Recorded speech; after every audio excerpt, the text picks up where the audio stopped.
N'aimez point le monde, ni les choses qui sont dans le monde. Si quelqu'un aime le monde, l'amour du Père n'est point en lui, car tout ce qui est dans le monde, la convoitise de la chair, la convoitise des yeux et l'orgueil de la vie, ne vient point du Père, mais vient du monde. Et le monde passe et sa convoitise aussi, mais celui qui fait la volonté de Dieu demeure éternellement. 1 Jean 2,15. C'est à cause de tous ces désirs pleins de convoitises, mauvais et impurs, que les gens suivent les modes mondaines. Il n'est pas besoin de nous leurrer nous-mêmes en disant que ceci est à la mode et cela n'est pas à la mode. C'est la convoitise, et la convoitise seule, ainsi que l'impureté qui sont la cause de ces manières, de ces expressions et de ces vêtements mondains. Ce n'est pas la mode. Les cœurs sont devenus impurs et remplis de mal. Les fabricants qui veulent faire connaître leurs produits utilisent des images pleines de convoitise. Nous ne pouvons pas éviter de les voir. Les réseaux sociaux, la musique moderne, les images, les livres modernes, les magazines sont luxurieux. Les habitudes sont pleines de convoitise.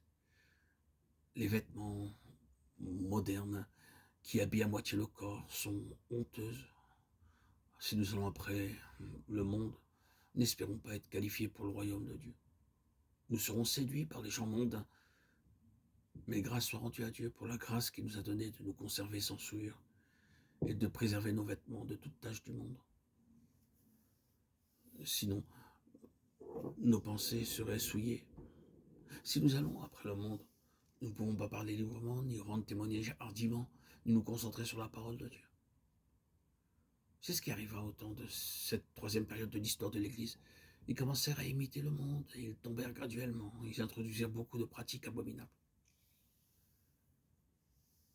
Jésus leur répondit, hypocrite, Ésaïe a bien prophétisé sur vous, ainsi qu'il est écrit, ce peuple m'honore des lèvres, mais son cœur est éloigné de moi. C'est en vain qu'il m'honore en donnant des préceptes qui sont des commandements d'hommes. Vous abandonnez le commandement de Dieu et vous observez la tradition des hommes.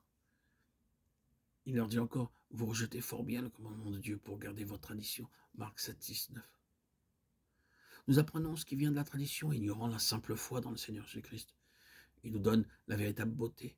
Nous n'avons pas besoin de poudre, de lac, de savon, de crème de beauté. Nous n'avons pas besoin d'or, d'argent pour être beaux. Si nous obéissons, nous acquérons la véritable beauté. Plus nous obéirons, plus nous serons beaux. Dieu nous donne une gloire céleste et une beauté céleste. Je me réjouirai en l'Éternel, mon âme sera ravie d'allégresse en mon Dieu, car il m'a revêtu des vêtements du salut. Il m'a couvert du manteau de la délivrance, comme le fiancé s'orne d'un diadème, comme la fiancée se pare de ses joyaux. Ésaïe 61, 10. Il est ma beauté. Le Seigneur, qui est une personne vivante, devient ma lumière resplendissante jour après jour. Nous, en tant que croyants, nous devons vivre une vie de séparation. Nous ne pouvons pas nous placer sous le joug avec les incroyants. Nous ne pouvons pas imiter le monde.